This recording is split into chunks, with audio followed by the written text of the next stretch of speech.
Hello, historians! We are talking about the Texas annexation today. That's note 6 in your packet, and the page looks like this. Let's get started. This is a map of the United States in 1820, and you can see that the area to the west of us in yellow is known as Mexico. But in 1820, it was controlled by Spain, had been controlled by Spain for hundreds of years. The territory to the northwest, the green area, is disputed territory between the United States and Britain. But we're going to focus on a small area known as Texas, or Texas, in Mexico, which again is controlled by Spain in 1820. Now, the gentleman you see on the lower right-hand side of the slide, his name is Stephen Austin. And he gained some land when his father died, and that land is located right about here. The Spanish government wanted to try to populate this region, and so they were inviting American settlers to move there and offered them land in order to settle there.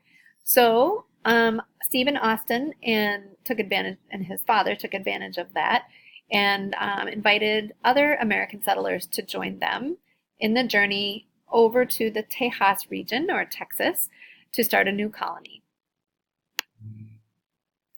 The reason they were so attracted to this region was because it was perfect for growing cotton. Cotton was in high demand because there were factories in the north who were using cotton to make cloth, and lots of it. So these settlers had dollar signs in their eyes, thinking that they could make a lot of money by growing cotton. The only way they could do that, though, was to bring their slaves with them, because cotton takes a lot of manpower to grow. So when those settlers moved to the region called Texas, they brought their slaves with them. Now, unfortunately, by the time they actually arrived, because it takes a long time to travel back in the 1820s, Mexico had actually fought for its own independence from Spain and won. So they developed their own country, their own constitution, their own laws. And so when Stephen Austin and his group arrived, they had to work with the Mexican government at that time. And the Mexican government was happy to welcome them, but they did say that the new American settlers would have to do a couple of things. They would have to become Mexican citizens, and they would have to join the Catholic Church. They would also need to respect the laws that Mexico passed, basically giving up their American citizenship. Now, they agreed to do that, but most of them reluctantly, and we'll find as time goes on that most of them do not follow through with any of the promises they made to the Mexican government. So about 300 families joined Stephen Austin on his first journey over. And when news of the success of the colony spread by about 1830, there were over 25,000 Americans in Texas. So it attracted a lot more people to move over to that region. There were people who had been living there for a long time called Tejanos. They were the Texans of Mexican descent. And tension started to rise between the groups, partially because the Tejanos felt outnumbered, but partially because they could tell that the white American settlers were not following through on becoming citizens or practicing Catholicism. And then when Mexico banned slavery, there was more tension because the white American settlers refused to give up their slaves. So conflicts were definitely rising between the two groups. They felt that Austin's colony had grown too large. And so troops eventually from Mexico's army arrived to guard the border and enforce Mexico's laws and to keep more immigrants from America from coming in. So the immigration from America into Texas was closed. With those tensions rising and American settlers and the Tejanos in conflict, the leader of the colony, Stephen Austin, traveled to see Mexico's leader in 1833 and asked to make Texas a separate Mexican state so they could be kind of in charge of their own affairs. Mexico's dictator had Austin thrown in jail for 2 years. When Austin was released, Texas revolted. They decided if Santa Anna was not going to listen to them or not going to agree to their negotiations, that they would fight for their independence. Santa Anna replied or returned with 6,000 troops to stop the revolt. Which brings me to maybe one of the most famous battles in American history, the Battle of the Alamo, which took place in February of 1936.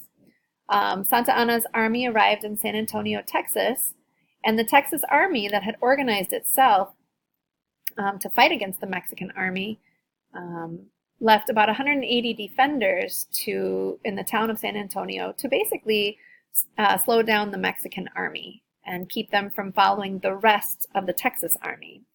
Santa Anna demanded that every Texan inside of the fort called the Alamo, that they surrender or to expect no mercy, and they did not surrender.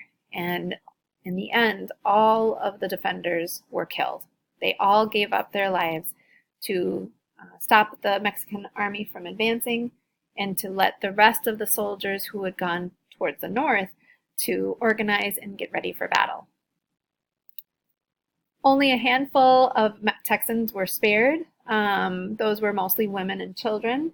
And this woman here, her name is Susanna Dickinson.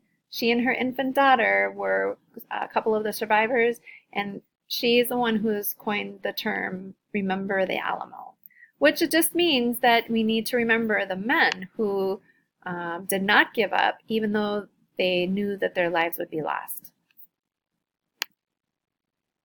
Now this gentleman is Sam Houston, and he was the leader of the Texas Army. So he's the one who led the Texas Army deeper into Texas, making it more difficult for Santa Anna to resupply and to keep his army ready.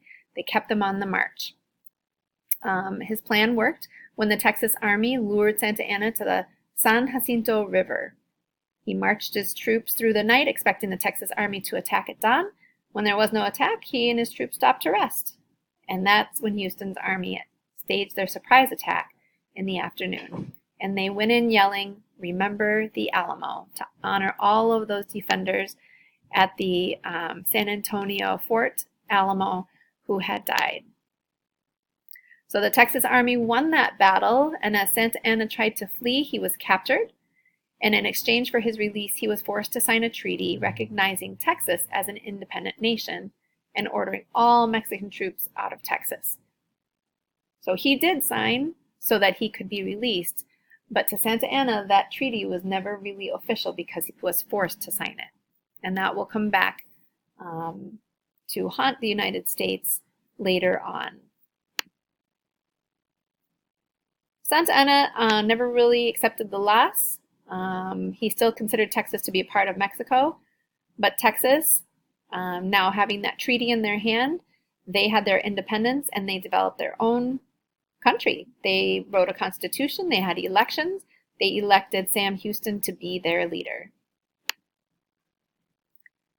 Most Texans, though, were American, and they wanted Texas to become a part of the United States. Unfortunately, they owned slaves, and they wanted Texas to go into the Union as a slave state, which other southern slave states approved of, but many northern free states did not agree with. So they wanted to keep Texas out. So in Congress, in the United States, there was quite a bit of debate about whether or not to allow Texas to come in, or to more specifically allow Texas to come in as a slave state. Ultimately, about 10 years after the Texans won their independence from Mexico, President James K. Polk in 1945 goes to Congress and asks them to admit Texas in as the 28th state, which they do after much debate, and Texas is allowed to come in as a slave state. Now, to wrap this up, I want you to define the term annex, which is in the lower, or kind of off to the left side in your notes. Annex means to add a territory to your country. So we call this the Texas annexation, because Texas was gained through a treaty and was peaceful between the United States and the Republic of Texas. And just to keep in mind that Santa Anna still no longer, or still doesn't see Texas as its own independent state. He sees it as part of Mexico. So this brings the United States into direct conflict with Mexico. So the story is not over. Have a great day. We'll tell the rest of the story when we get to Note 7.